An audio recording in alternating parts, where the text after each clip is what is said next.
I'm Nora Herold. It's nice to be with you all today. Thank you for attending. Thank you for bringing your light to this space. This is my partner, Jonathan Wilk. We're videotaping today. This is going to go up on YouTube. So just want to let you all know that beforehand. If you do ask a question, if we have time for Q&A, know that whatever you ask, well, your voice will be heard on YouTube. So I'm going to channel for you today. By channeling, that means I'm going to link up with beings who exist in a higher vibrational state and let them speak directly through me. I work two ways when I channel. I operate as a translator, meaning I'll sound like I do right now, and I'm accessing information and very quickly translating it into Nora's voice. And then I do what's called direct voice channeling. And you'll hear mostly direct voice channeling today, which is the Pleiadians or Yeshua or Calliandra or whomever it is decides to show up will speak directly through me. I'll just let you know I've been channeling consciously for 17 years. Had my first contact with my spirit guide Mirando back in 1996. And in that moment of conscious connection, I sought out connection with my guide. I realized that's what I had actually been doing for already much of this incarnation. So, you know, we all channel, we all access information. We have that built into our DNA. It's coded within our bodies, in our consciousness, in our emotional bodies, our energetic bodies. And for you to be able to receive channeled information in the way that you're going to today means that you'll be channeling as well. Because for you to be able to hear it, even hear it through me, means you have to open up your own sensors that allow you to receive. And the receiving doesn't happen through the mind, it doesn't happen through the brain, it happens through the heart center. So the more you breathe today and feel your hearts open and feel connected in the space, the more you'll receive. Please, everyone, double check your cell phones right now and make sure that they're off, that the ringers are off. John, would you just check my phone, please? I'm sure I turned it off, but never hurts to check. Should be showing orange. Yeah, great.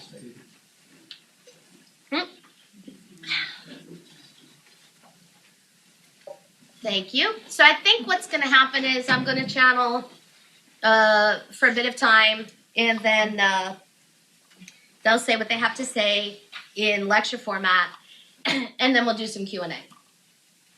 So if you all will excuse me, I'll step to the back of my body and let the Pleiadians come forward. That's who we're going to hear from first.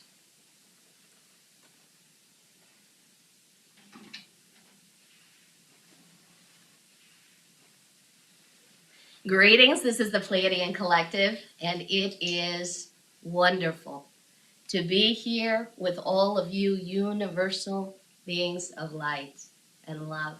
And that's the first thing we want to remind you of in this moment. Not a single one of you is human. Not a single one of you is an earthling, and not a single one of you is truly a third dimensional being. You are love. You are source energy. You are higher vibrational information expressing itself right now in this format, in this illusion that you all refer to as the third dimension. And there are special gifts and abilities that you access here in the third dimension that you can't access in any other dimension. And that's one of the reasons you all come here. It's one of the reasons why we might choose to detach from our 12th dimensional vibration, drop our frequency state, and choose to play in the third dimension. You get to have experiences here on Earth that we don't get to have. You get to run the illusion of separation. You get to run the illusion of linear time. You get to pretend that there is a past, a present, and a future. Think about that right now. You get to pretend that there is a past, present, and a future, and then you get to forget that you are pretending that there is a past, present, and future, and you plug into that timeline and you start to go chug along the line of time. And this has been your story here on Earth now for eons. Take a breath, all of you, and feel your journey right now in your bodies. Not just the journey of this lifetime's experience, but feel as well the journey you have taken over the last million or so years, if we were going to look at your journey on a line of time. This is where it gets fun for us, because see, from our perspective, there's no time in a line. There is just time as a marker. I choose to go here. I choose to go there. I choose to go here. I choose to go there. And we align with what you might call a particular time to have an experience, but we don't ride the line as you are. Now, one of the big things that happened on December 21st of 2012 is that you began to detach from that line of time. Take a breath, shake your hands out, shake your bodies out a bit. Yes, we like to remind you all that you are still aligned with the physical body. And we'd like to remind you as well that the journey of this lifetime's experience is not about going up and out of the body. It is about bringing the higher frequencies, higher energies through your grounded third dimensional vehicle and altering your vehicle from the inside out. So that's the job that you have undertaken this time through, is channeling your own higher selves, what you might call your fifth dimensional identities, through this house, this vehicle that you call your body, and affecting a shift from the inside out. Now, you're doing this, and Earth is doing this at the same time. Take a breath, and we'll remind you to breathe quite often, because we find when you start to hear information that's new or exciting, you hold your breath. And when you hold your breath, you contract, and that limits you from being able to receive as much energy as you can. So breathing opens you back up and allows you to receive. And we should tell you right now, you're not just receiving a verbal transmission of information. You are also receiving an energetic download of information that you're going to work with now for the days and weeks and months that follow. So we want you to take very good care of yourselves over the next few days as you continue to process our transmission. We can hear some of you asking, well, who exactly are you that we're connecting with? And we like that we hear you asking that question, because you should always want to know who it is you're receiving information from. You should never just blindly open yourself up to information without knowing the source itself or feeling that recognition or connection within your bodies. So some of you right now, as we say the word Pleiadians, and as we refer to the star system that you call the Pleiades, will have a resonance with that energy, that location, and our collective right now in your bodies, because many of you have had experiences on the Pleiades in different dimensions as Pleiadian beings yourselves, and many of you are carrying within your bodies genetic material that was donated from the Pleiades. So we'll talk about creation of life on Earth for a moment. We'll give you our version of the story, and we'll remind you in this moment that there is no one version of any story. That's the beauty of this universe, and you see that playing out on your planet time and time again. There are contradicting stories where the information doesn't line up, and that's because you're all creator beings, each of you creating your own reality in the moment. So one of you can be creating this version of reality, and that is true for you. And another of you are creating this version of reality, and it differs from this one, but this one is true as well. Take a breath. You spend a lot of time fighting about this on your world. The ultimate truth. We'll tell you that from our perspective, there is only one ultimate truth that we hold to, and that is that everything, everyone is comprised of love. Everything in the universe is comprised of love. It is the building blocks for the universal experience. You are source energy.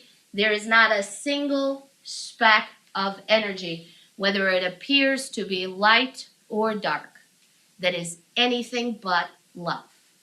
That is anything but source.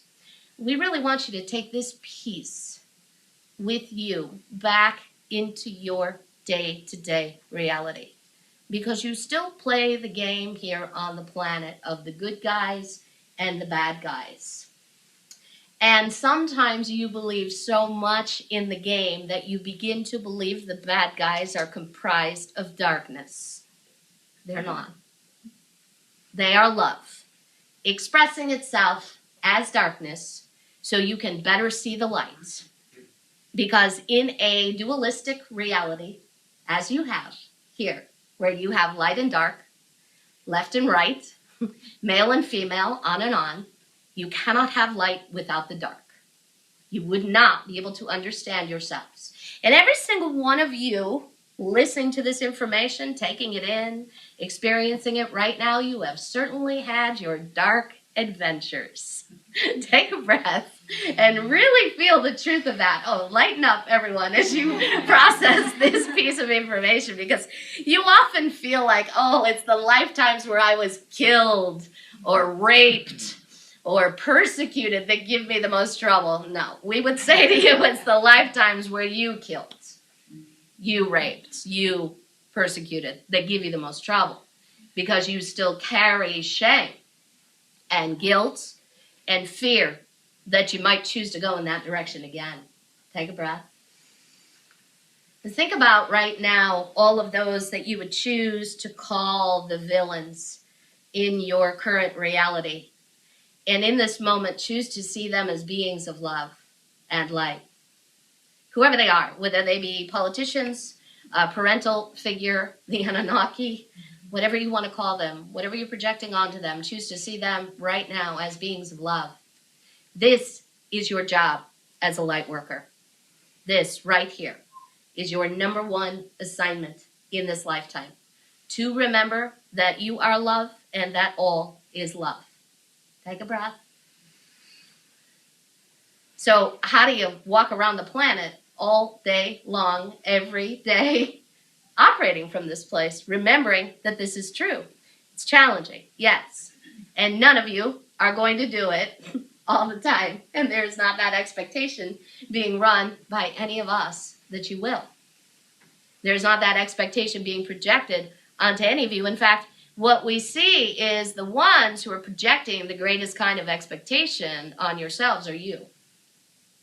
Very hard on yourselves here on this planet, because the ego mind likes to run an incredible amount of judgment.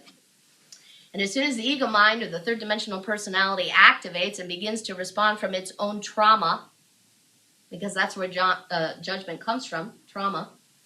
As soon as you activate your trauma, you begin to run these judgments about the people around you and about yourself. And remember that anything you're judging around you is a reflection of the self, because all of you are the same. You are love manifesting itself into a myriad of reflections so you can understand yourselves as love. Take a breath. Shake your bodies out again and feel yourselves as love and joy. So this lifetime has been quite a ride for all of you so far, because you're not having the regular old earthly experience. We're going to shift topics here just a bit and talk about the shift that's underway that you're all aware of. And for those of you who aren't fully aware of it, well, we'll catch up quickly right now. So there is a dramatic shift at hand happening in humanity and within Earth itself, as we said earlier. You are running these experiences in tandem. And this is the big news, that a collective consciousness calling itself humanity and a collective consciousness calling itself Earth. That's right. Think about that. Feel that. Let go of that idea of Earth as a singular being and instead begin to relate to Earth as a collective consciousness itself. How could it be anything but? Look at the incredible amount of life that grows up from that being you've referred to as a singular being. Begin to relate to Earth as a collective consciousness, and you will begin to have a much more enjoyable experience here on the planet as you begin to see the many facets of that collective consciousness that makes up Earth. And I'll begin to expand that outwards. Think about what you've got in your skies, all those other celestial beings, and begin to understand them as collective consciousness. You begin to understand our experience now, the 12th dimensional Pleiadian collective, us as a collective consciousness that can appear in this moment to have one voice, one singular voice. But in actuality, we are comprised of millions of beings of light coming together, having a collective experience. Take a breath, all of you. So in this lifetime, you decided that you were going to, along with Earth, shift from a third dimensional version of reality to a fifth dimensional version of reality. So what does that mean in real and practical terms? Well, as we said earlier, the third dimensional version of Earth shows you that time runs on a line, meaning there's a past, a present, a future. Third dimensional Earth shows you that matter is solid, so as much as Nora might want to try, she can't put her hand through the stalk of this tree, not in the third dimension, not running a third dimensional mind. Nora can't do that. You have these separation of gender that you play with here in the third dimension. So there's male and there's female, and there's a big differentiation between the two, as you all know. Physically, mentally, emotionally, you project so much onto your separation of gender here. And you've really had fun with this in the third dimension. You have had so much fun pretending to be a boy or pretending to be a girl. And then pretending to be a girl who wishes she were a boy, pretending to be a boy who wishes he were a girl. And you've had so much fun with sexuality as well here in this reality, taking on identifiers as heterosexual, homosexual, bisexual, transsexual, on and on and on. You've got to understand that Earth is like the all-you-can-eat buffet of experiences in the universe. You got to come here again and again and again and again and again and again and again and do anything you wanted. And then you'd leave. And as you would leave that incarnation and take your essence back to the higher realms, you wouldn't take any of the experience with you. Well, we often see you struggling with this piece. You have serious conflict with somebody in this lifetime, in an incarnation, where you will have serious conflict. And then you can't even imagine reconnecting with the one you had conflict with in the higher realms. Well, what we'll say to you is those that you play that conflict out with on Earth are your best friends in the higher realms. Think about when you were kids and you would play cops and robbers, right? You'd play these games with your best friends and you would try to kill each other in your games, right? You were fully invested in the experience of hunting each other down, hide and seek, tag, whatever it was, you were out to get your friend. And then mom says, time for a treat, and you drop your toys and run in and you have a treat together and you don't take the game with you. Children do not take those games with them back into their quote-unquote real experience. Well, that's a metaphor for the series of incarnations you've had here on the planet. And just like with children, just like when you were children, you all remember how much fun it was to be the bad guy. Think about that. That was always the role that looked the most interesting to all of you, mostly because so many of you were trying to be good all the time. So it was an opportunity to blow off all of that energy and be bad and make a mess. And we see you still operating the same way right now in your lives. Many of you hold yourselves to this impossible standard of goodness, of niceness, and you put it on like a costume, and it begins to constrict and shut you down until you explode, and then you create a situation in your life that causes you terrible conflict where you're on the floor in a heap, and you're on that floor in a heap crying because you've stored so much data for so many years trying to be nice, constricting yourself, that you have to give yourself the breakdown to release it all. Take a breath. Yeah. It is not good to be dishonest. It is dishonest to be dishonest. Remember that. There's a way for you all to move about in this world now in a very real way, in a very honest way, where you can still hold your center in the heart.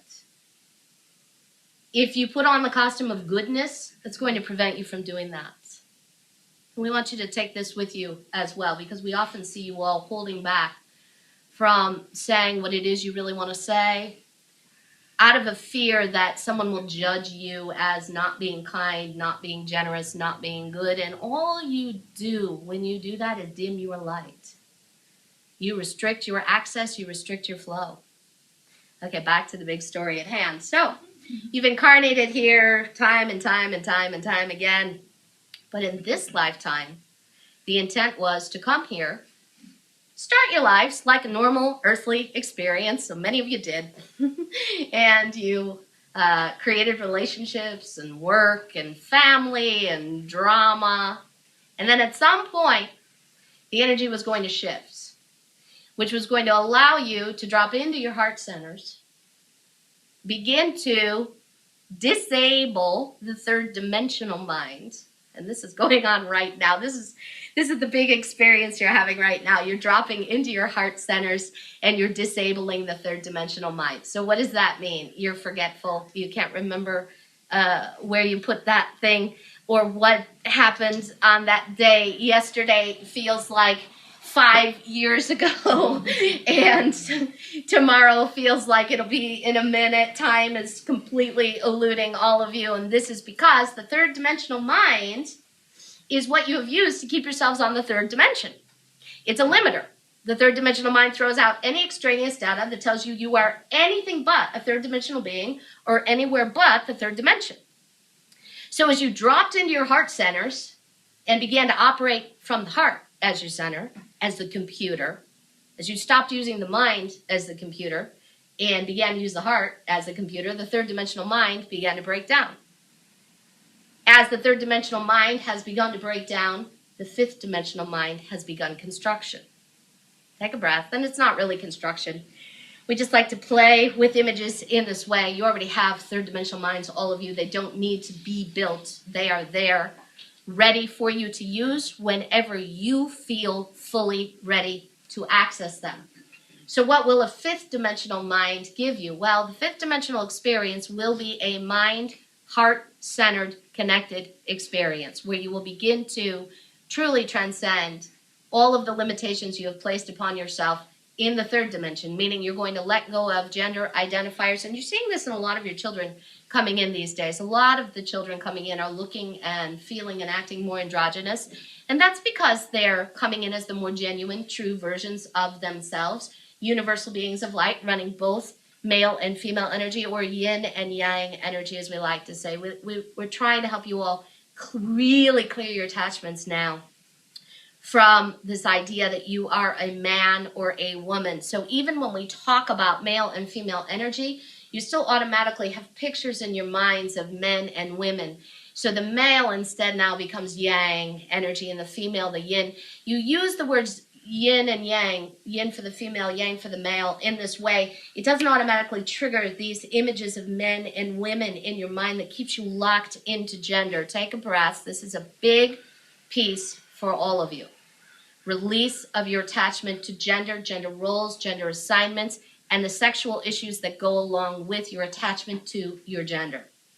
There's a lot of trauma on this planet still when it comes to sex, sexuality, gender, sexual identifiers. It's one of the things that you are really gearing up right now to work through. And it's why the issue of gay marriage and rights for quote-unquote homosexuals, and we put that in quotes because we would say to you, none of you are truly heterosexual or homosexual or bisexual or transsexual. You are none of those things. You are universal beings of light and love. Simply using those identifiers to write a story for yourself that worked in the third dimension that will no longer work in a fifth dimensional experience. So one of the reasons why gay marriage, all of that is really coming up right now is to draw attention to the issue that, oh, we're changing, we're shifting, we're evolving. And what you're going to find is as a bit more time goes on, many people become more open about what they are calling their bisexual experiences, and you will be amazed at how many people step forward and own the truth that they had a sexual experience of one who was holding the same gender as themselves. And that's really going to help you all shake loose your attachments. Because the thought most of you run about bisexuality is, there's no such thing as bisexuality. Most of you feel, oh, if somebody is bi, that really means they're gay. A lot of you hold that in your subconscious. This really is going to shake that loose as you look at people who have partnered with somebody with the opposite sex for quite a long period of time, and suddenly you hear that they've had relationships with same gender partners as well. It's really going to be wonderful to see you all. We can feel the discomfort around in some of you getting triggered right now. Shake your hands on this and take a breath. So as you clear out the limitations of the third dimensional mind and begin to operate from your heart center and run the operating system of the fifth dimensional mind, you then default to running your higher self or your fifth dimensional identity as the main operator of this body. So for most of this incarnation, you have been running with two beings, and we're going to play with it in this way. It's not really two beings. They're not really two of you, but we really try to be clear with what's going on here. So you've had your third dimensional identity, your ego identity at the operating system. And then you also, most of you, have had conscious contact with that being that you might refer to as your higher self, or as your fifth dimensional identity. That's the way we like to refer to it, your fifth dimensional identity. So all of you right now, take a breath, check in with your bodies, check in with the space around you, and ask yourselves, well, where does my fifth dimensional identity reside? Where is it located right now in this moment? Really close your eyes and get a fix on that aspect of your being. So you can run this a number of different ways. You can see if it's above you, next to you, or you can see if it's residing within your chakra system. You can check in. You can do a real quick check-in with your chakras. You check in with chakra 7. Oh, do I feel my fifth dimensional identity in my 7th chakra? Do I feel it in my 6th chakra? Do I feel it in my 5th? Do I feel that version of me in my 4th? In my 3rd? In my 2nd? And in my 1st? And we'll give you some help here with the first chakra. Start placing the first chakra at the base of your spine and also the soles of your feet. Yeah. Feel how that shifts your energy suddenly. Start placing the energies of your heart chakra in your heart center and also the palms of your hands. Because your hands, of course, are an extension of your heart. So what you've been doing non-stop since the winter solstice of 2007 is you have been running this integration process and experience. You have been working on clearing out in your chakra system any and all traumas that exist that have prevented your higher self from fully taking over that particular chakra. And you worked this experience pretty much from the top down kind of way. So many of you began the integration work with your higher selves or that fifth dimensional identity 20 years ago, 30 years ago, 40 years ago. Many of you began that much longer ago, and you found it easier to integrate in the upper chakras. But as soon as you hit the third chakra, your identity, many of you slammed on the brakes and realized you can't do that work yet. And that's been very frustrating for some of you that we're speaking with right now who appear to be physically older on the planet. It's very frustrating for all of you because you moved very quickly for a number of years and then you had to stop. And you had to stop because you were outpacing collective humanity too far, and it would have taken you literally off the planets if you continued. You would have died. Take a breath, right? And really clear that trauma piece that you're holding there, because that was very challenging for those of you aligned with bodies that appear to be older right now, who've been on the planet for a longer time. But once the winter solstice of 2007 happened, you all got the green light to move ahead again with the integration experience. And suddenly you began to re-identify in these bodies as your higher selves. Some of you got names. And we recommend, if you don't know the name of your higher self, ask to be given that name. So some of you are saying, okay, how do I do that? Well, You just ask for the name. And then take a breath. And either suddenly you'll say, oh, it's that name I've been hearing that I couldn't place. Or it will come to you over the next few days. But you suddenly will find yourself aligning with a name that fifth dimensional version of you holds as its identity. So then we want you to play a game with yourself where you start to refer to yourself by that name in your thoughts. And as you begin to understand yourself really in your own mind as the fifth dimensional version of yourself, the ego mind breaks down even more because you're giving your body permission to accept, receive the energies of that fifth dimensional version of yourself. And then as you run the integration experience more fully, and many of you have done this work already, the second chakra, the first chakra you will find fully housing the energies of your fifth dimensional identities. And this work, the work around the first and second chakras, was very, very intense for all of you over the last couple of years.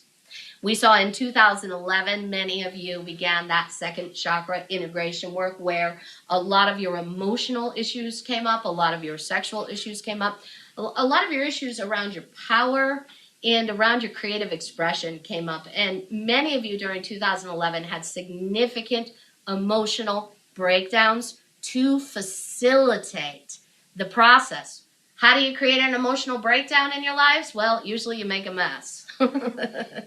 So we saw in 2011 a lot of you making quote-unquote a mess, what looked like a mess, relationships imploding, moves happening suddenly, just sudden, out of the blue kind of shifts in energy that would allow you to access deeply held grief and anger from not just this lifetime, but any incarnation you have ever had on earth where you were still holding trauma, because the integration experience is not just about this lifetime.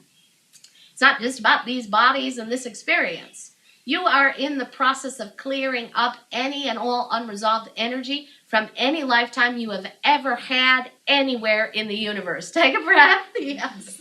Well, you begin to understand as you hear this why it's been so freaking intense for all of you. And then last year, you began really to fast forward in the integration in the first chakra, meaning you began to reinterpret your physical reality. So you often view the first chakra as survival. We want you to change that a bit. Why do you need to run survival issues? Instead, let the first chakra be about your physical experience, your bodies, and the physical manifestation of your desires. All right, so this is the ride you're on now. The integration of the fifth dimensional identity alongside Earth's experience as well. Remember that collective being that you call Earth is running this experience at the same time. You're doing this in tandem. And we can't tell you how long this process is going to take, when it will finish out, and really, it doesn't matter. The attachment any of you are running or holding, that it's got to happen in this incarnation, we want you to release that. Because all that does is limit you actually from creating it in this lifetime. As soon as you run an attachment, that says you're running a fear. And as soon as you begin to run a fear, you begin to manifest that which you are most afraid of. Okay, this is Nora. So that was that. Okay, we've got maybe 20 minutes or so to do some Q&A. So let's take some questions. You can ask about anything you like. The information they gave, but you can ask about personal stuff as well, and they will respond to you from their perspective. Gloria? Yep. Yes, it's good about the reference they made about love being the source of everything, and I think it's good now as we transition. I've been hearing a lot of comments about future beings coming, the information coming as this version of us, as we gave the gift out of love to a gray civilization for a hybrid Earth. And I think the points that you mentioned are so relevant because we probably will see it. All right, we're going to chime in. We're going to chime in on this. you just repeat the question? Yes. What Gloria is, this is the Pleiadians here again. What Gloria is referring to is the hybridization program that the beings that you're referring to as the Greys have been conducting throughout most of this incarnation, and actually have been conducting for longer than that. And we will talk about this because this is a piece of your history. And one of the things you're going to find, and what Gloria is asking is if you're going to see physical evidence of this in this incarnation, of the hybridization program. Oh, and we'll give you the short answer, yes, you already are seeing that. But we'll talk about the program itself. And this is a long piece of your history because we can't just talk about what the Greys are doing. Well, let's just ask a question here of the audience. How many listening to this information feel like or remember that at some point you may have had an interaction with an extraterrestrial or may have even been abducted by an extraterrestrial? Raise your hand for us, would you please, if you feel you may or may not have had that. That's really great. Thank you for offering that up and for sharing with the group. And for those of you who are viewing the video, we'll say that close to 50% of the room raise their hands. This is Calliandra. Greetings. I am Fairy. I just came in to say hello and lighten everything up a bit because we're talking about abductions. Ooh. This is a big button pusher for all of you.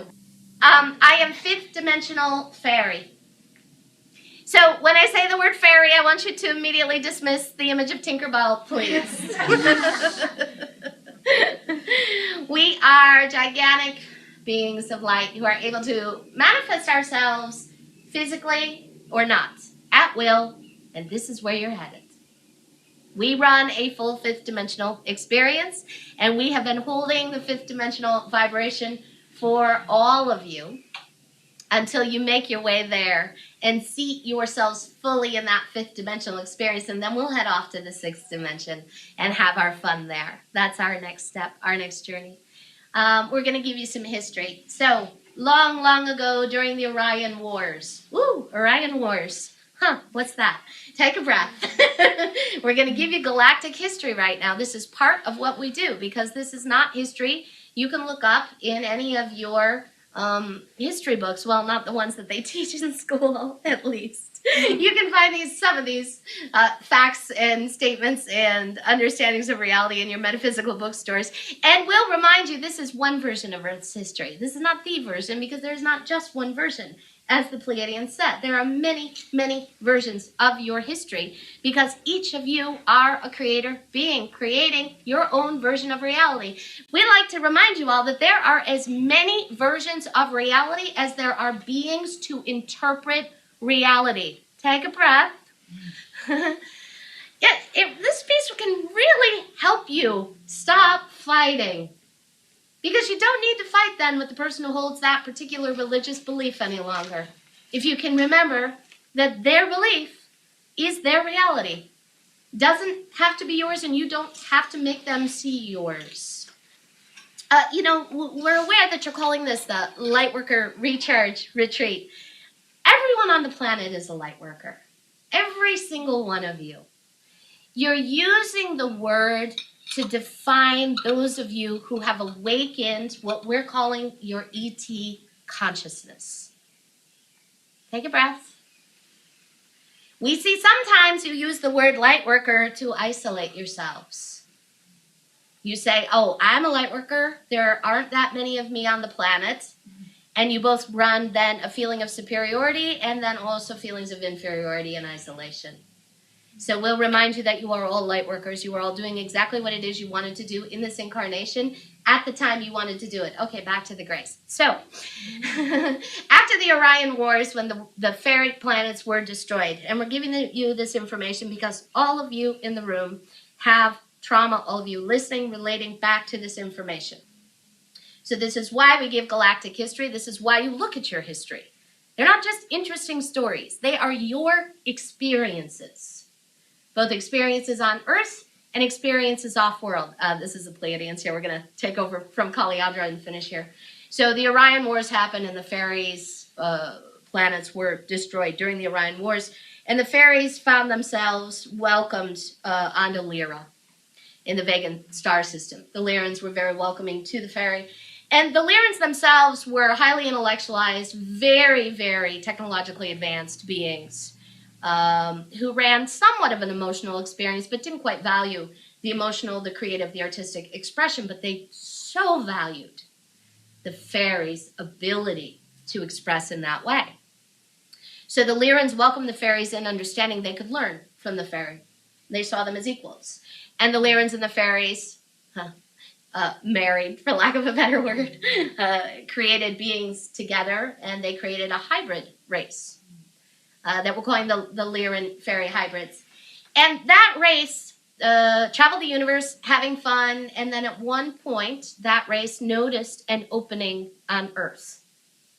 So Earth was created originally to be a living library of information where any being from the universe could travel to Earth to access information about the rest of the universe.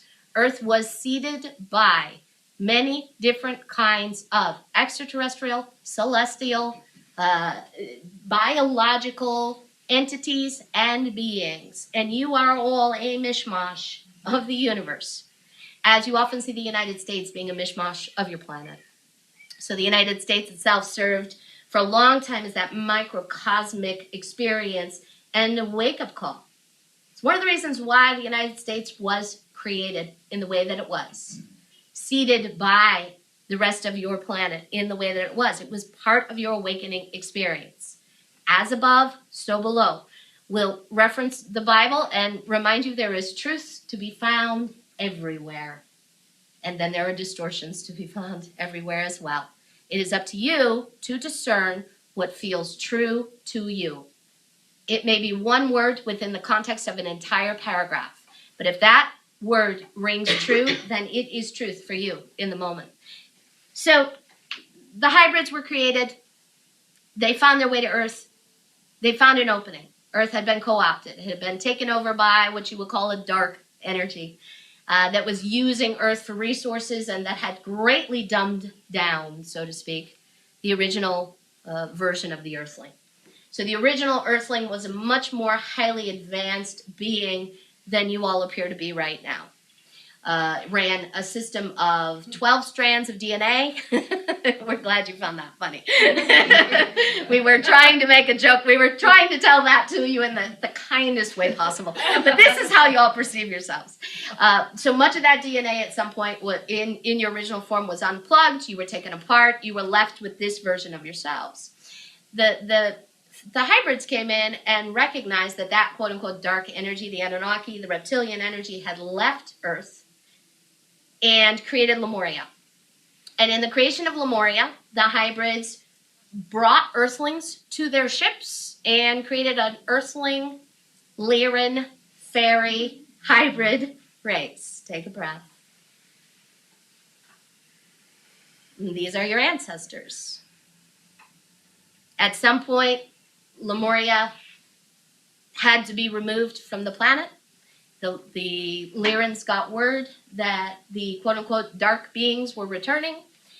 The Lyrans sent the hybrids that had been successfully created off to Atlantis to bring with them their teachings and their knowledge. And then the Lyrans blew Lemuria from the surface of the planet, destroying many humans. So you run this again and again and again in your history. You often see actions being done for the greater good, the quote-unquote greater good, where the cost in the moment is measured against the bigger cost, and they decide the value of the cost in the moment is less than what the bigger cost would be. So a lot of you carry trauma from this experience. A lot of you right now, awakening, running the integration process, are realizing that you were involved in that story, that specific story on Lemuria, where you were either a Lyran working as a geneticist who blew up your creation, or you were a hybrid who was created and taken then to Atlantis. When Atlantis fell, now Atlantis was a civilization that was growing up on its own, sort of as you all have. And the Lyrans knew the hybrids would be welcomed by many on Atlantis because the themselves were working from the inside out, as you all are. The Lyrans were working from the outside in, or playing God, so to speak. And the Lyrans did, in their program, transgress certain universal laws and mandates. And there are those universal laws and mandates that you all govern yourselves by here in the universe. You all know these universal laws and mandates. So after the Lyran fairy hybrids left Lemuria, most of those beings were destroyed. And that was their own karmic result of playing God, destroying Lemuria. But the few who were left separated out into two groups. And one of those groups became who you now understand to be the fairies. And the other group became who you now understand to be the Greys, or the Zeta Reticula.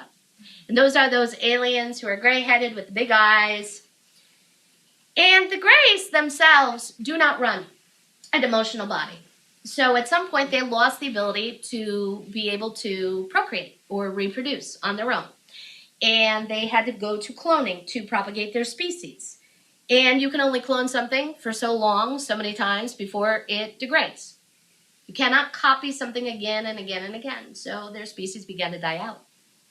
So before this incarnation, many of you who had the experiences on Lemuria as either Lyrans or hybrids or anyone agreed to help the Greys work on repopulating their species.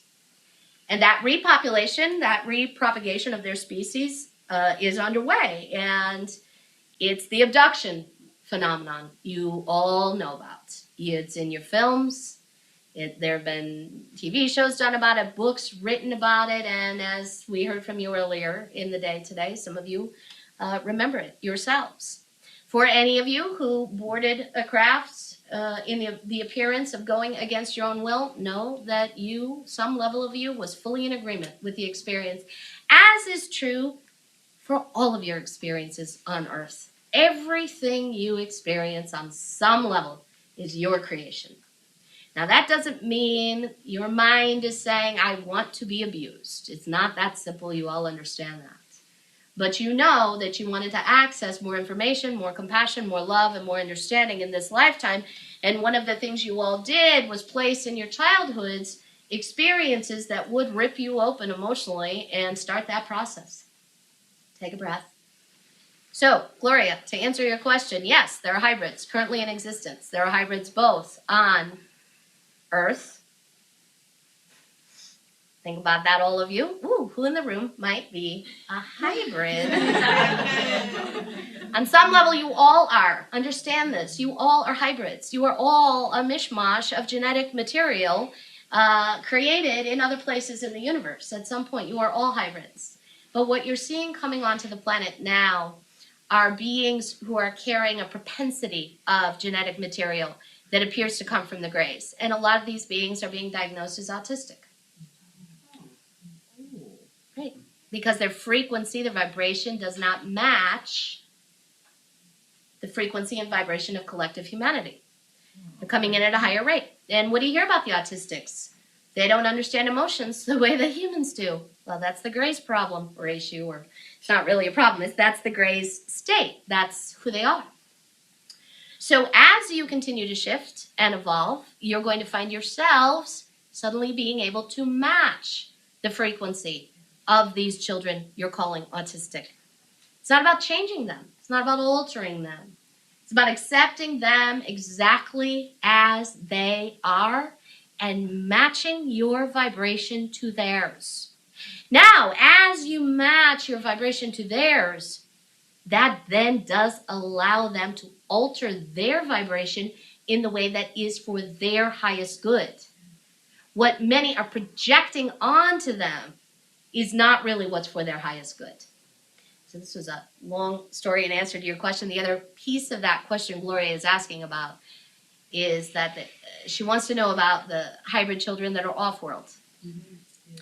So there were two versions of the hybrids that were created. Those who could survive on Earth and have life on Earth, and then those who were not equipped to handle life on Earth. So they're housed elsewhere, and we'll tell you, we're not sure when that full integration is going to occur. We're not sure. We don't know that it'll happen in this lifetime. But again, we're giving this information today. Nora hadn't expected to be speaking about this today. She's wanting to chime in around that because it's important information for a lot of you who are taking it in and a lot of you who will listen. Okay, this is Nora. We have time for one more question. McKinley? I feel like for a couple of months now I've been moving through stuff, sleeping quite a lot, just different habits. And this last Saturday or Sunday morning I woke up and felt like life was different. And I didn't really know how, but it was different, like new timeline, different. And then I had a very challenging week that has already kind of been spoken about in terms of perceiving people as enemies, but really we're the best of friends somewhere else. We're helping each other grow. I'm wondering. All right. We'll cut to the chase here. Yes. Yeah. When it will be done? Well, a little better. I'd rather not sleep 9 and 10 hours every night. When would you like it to be better, McKinley? Oh, not more than a month. Oh, that long? Yeah. You'd like to spend a month? No, but I mean, if I have to, if it's better So than like we're being flat with the flu for. We're pointing something out to you. Remember, this is all your creation. There is no greater design. And at any moment, you can say, I'd like a timeout. Take myself out of the integration process right now and just enjoy my day. But then you have to hold yourself to that. And what fun is that? You didn't come here to take yourselves out of the integration experience. Remember that. And this is what you're going to find. You'll take yourselves out of it for brief periods of time and you'll get bored. Because life on earth right now, the way it's been, is boring to all of you. You want change, you want dramatic change, and you want it now. And you are in a time of accelerated change. So McKinley, you're experiencing that personally. And that's why you're processing it the way you are. We want you to stop judging the experience you're having right now as difficult, hard, bad, wrong, and see it instead as beautiful. All right, well, we'll leave you with that. We want you all to see your experiences as beautiful, as you really become the fifth dimensional versions of yourselves that you already are. And remember that, you already are these versions. You are at your core much higher than fifth dimensional versions of energy. You are source energy. You are the highest possible vibration. Greetings, this is Yeshua. We're going to close the session today with you all. We greet you with love and joy, and we recognize the beings of light you are. We're going to run a quick process with all of you. We'd like you to inhale, and as you do, feel your hearts expand and light up. And as you exhale, feel that light moving throughout your bodies and breathe at your own pace. So with every inhalation of breath, you light your heart up, and with every exhalation, you feel lighter, expanded. You feel the truth of your beingness. Look how quickly you altered your vibration here. 30 seconds, you took yourselves from one place to another. This is that accelerated shift the Pleiadians were talking about. And this is what you need to do when life appears to be too intense. Go back to your breath. Inhale, light your heart up. Exhale, activate your fifth dimensional identity. Take this version of you back into the situation. What you'll find is you will have shifted your perception and your perspective. So the situation itself will already have shifted. And then any negotiation or physical work that needs to be done will be much easier to do. This is the Pleiadians. We'll say one other thing to all of you. If you find yourselves in a situation that feels as if it is pressing on you, you have created that more than likely because you've outstayed your welcome in a certain environment, and it's time for you to move on. It doesn't mean it's time for you to move on from the issues necessarily. And that's the rub for all of you. You can't get rid of your issues. You can change the players up, but you're still going to work through the issues. But what you may find is, if you are too compressed in a particular situation, too contracted, too much resistance, You do need to change the characters, just like you would change channels on the TV. And understand, you haven't made things better. You've simply moved your light elsewhere. And that typically will lighten you up. Then when the issue manifests again, we don't want you to say, oh, I'm broken. Here I am again, doing the same thing again. Because this is what you do in the integration process. You repeat again and again and again and again. And it is a way for you to measure your growth. You cannot measure your growth without the repetition. There'd be no way for you to understand your progress. We love you. We love you. We love you. It's been wonderful having this opportunity with all of you. And no, you don't need Nora to connect with us, or Yeshua, or Calliandra, or your guides, or your angels, or those whom you love who are no longer physically present. All you need to do is take a breath, open your heart, feel the connections. Thank you all so very much, everyone. I have business cards out front. Feel free to take those cards. I typically do a group session up here in Ojai every other month. I do a monthly teleconference. These are all very affordable things. They're $20, $25 to attend. So all that info's on my website. I'm involved in a big event in Irvine, California, a 2-day event called the Cosmic Reunion 4th Density at the end of this month. See, time, where are we? March 30th and 31st in Irvine. Amazing speakers. And then Wendy Kennedy, who is also a Pleiadian channel and a channel, amazing channel of other beings as well, and I will be doing a 2-day workshop retreat here in Ojai on May 11th and 12th. So thank you all so much for being here today. Enjoy your